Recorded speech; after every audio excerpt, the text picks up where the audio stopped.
Well, this next guest has been described as a renegade MP, the member for Bankstown.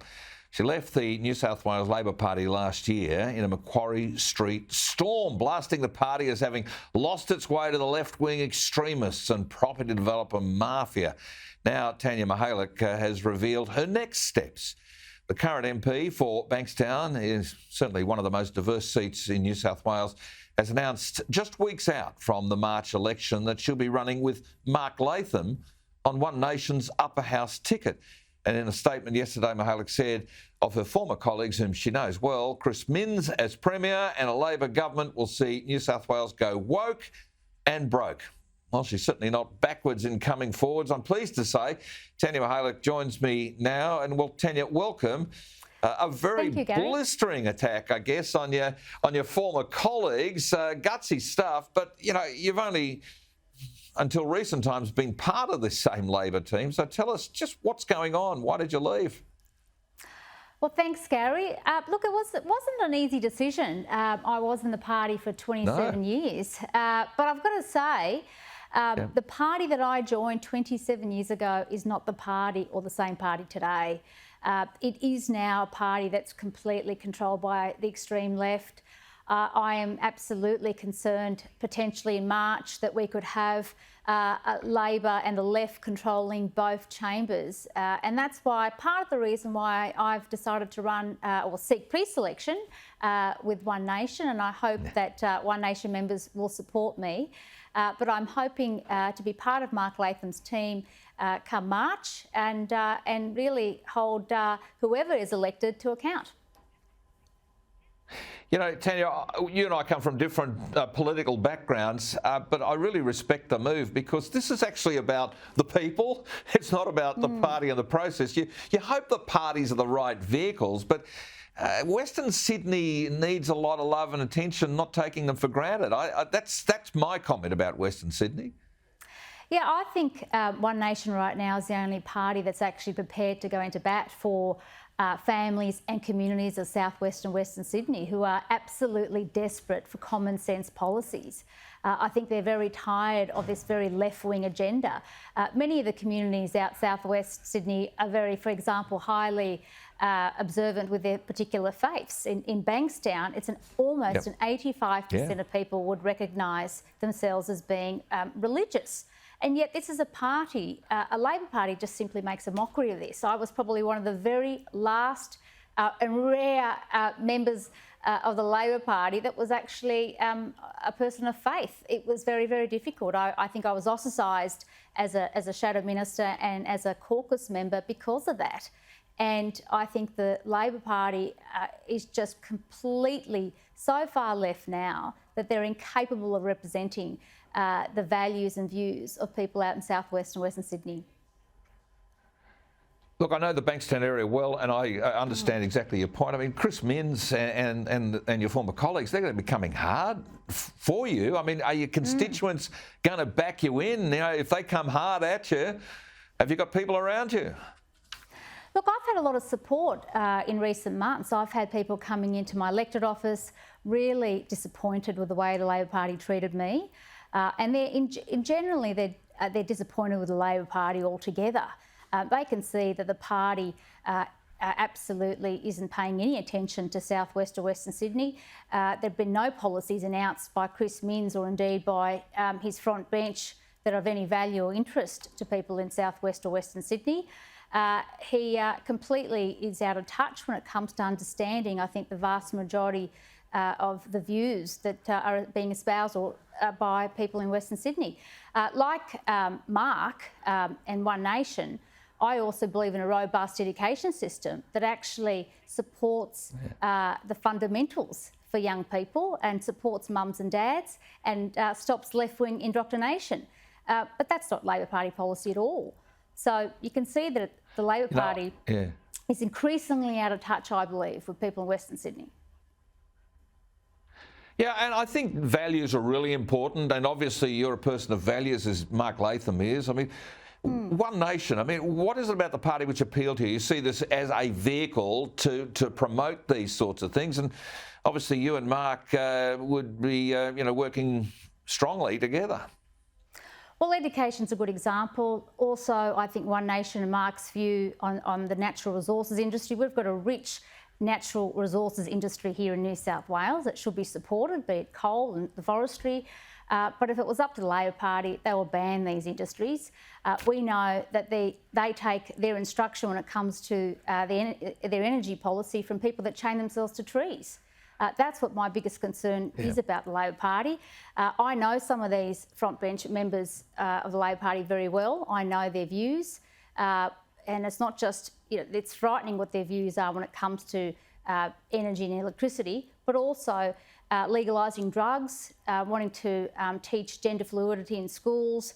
This is the agenda of some of these shadow ministers, and what Chris Minns is doing, and it's very cunning, he's suppressing that right now. He's told his extreme left members of his front bench to just back down, be quiet for now, let's get across the line, and then we'll deal with your agenda. But I know that many of these prominent front benchers do have very extreme views, and once they're elected, if they are elected, and let's hope not, come March, but they will push this agenda through. And part of the reason why I'm running for the upper house is that I don't want a Labor Party and the left controlling both chambers of Parliament in New South Wales. Yeah, well, I mean, let's look at the way that Western Sydney has voted against what the Labor Party have touted in the past. The same-sex marriage debate was interesting. Correct. For instance, those people of faith stuck to their faith. They didn't follow the politics. I mean, Labor's sort of taking the vote in Western Sydney a lot for granted. I reckon a lot of people in Western Sydney, well, they're going to cop that economic impact of all this wokish rush to renewables. I mean, the costs of electricity, the availability of electricity, jobs, they're all issues. They're real issues for people. Absolutely, Gary, but it's also an issue for people out in the regions. I think about, when I was the Shadow Minister for Natural Resources, I met a number of people out in towns across New South Wales in the forestry industry, and I felt so sorry for these workers because they're members of a union that pay affiliation fees to the Labor Party, but yet the Labor Party doesn't represent their views. They want to ban the forestry industry in New South Wales. They want to ban coal in New South Wales. They're not interested. I was a lone voice in that Shadow Ministry cabinet often, and I felt that I was absolutely worried when I was in the Shadow Ministry, what sort of a government would we be?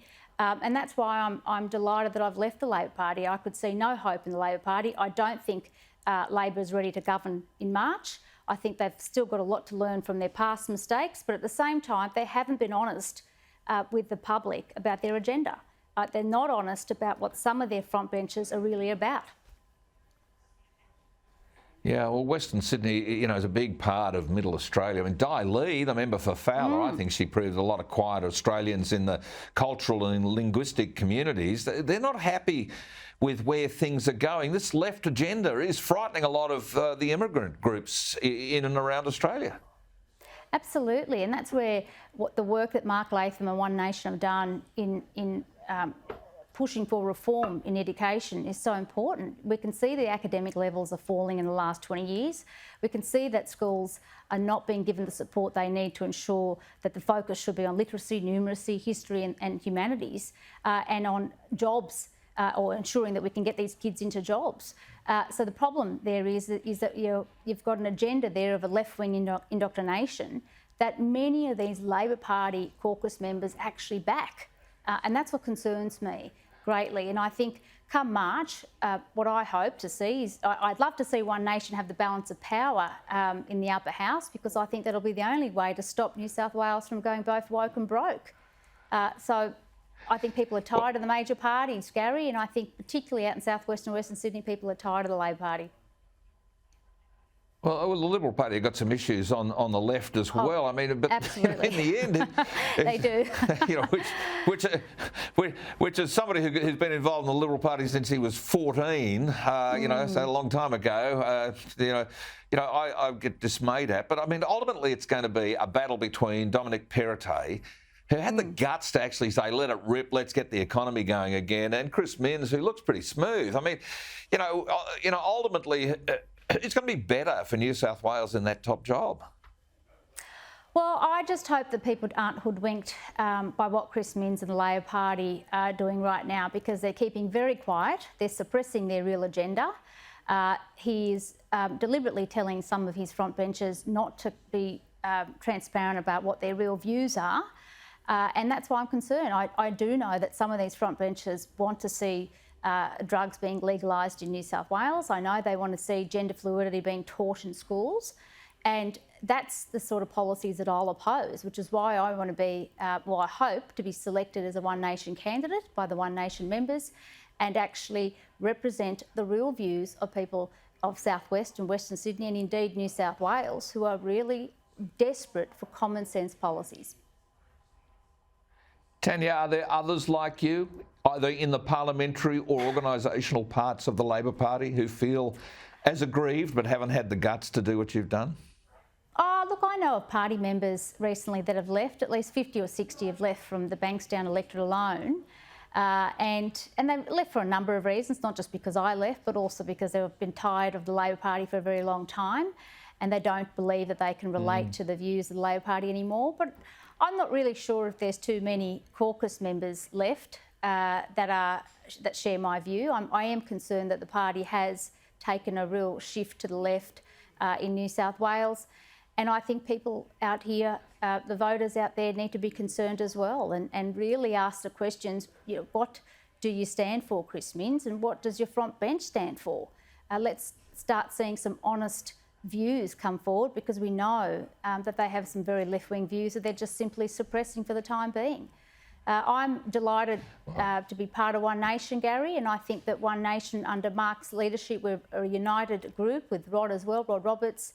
I've been given great support to date by both of those gentlemen and indeed by many party members who've contacted me and are delighted that I've joined One Nation. So I'm looking forward to hopefully being on the Legislative Council ticket and to continue my work in fighting for people and families in South West and Western Sydney. Well, Tania Mihailuk, you're certainly bringing something to the table. Congratulations for that. Value's very important. Thank you so much for joining us today. I wish you all the very best in the weeks ahead, and we should keep in touch.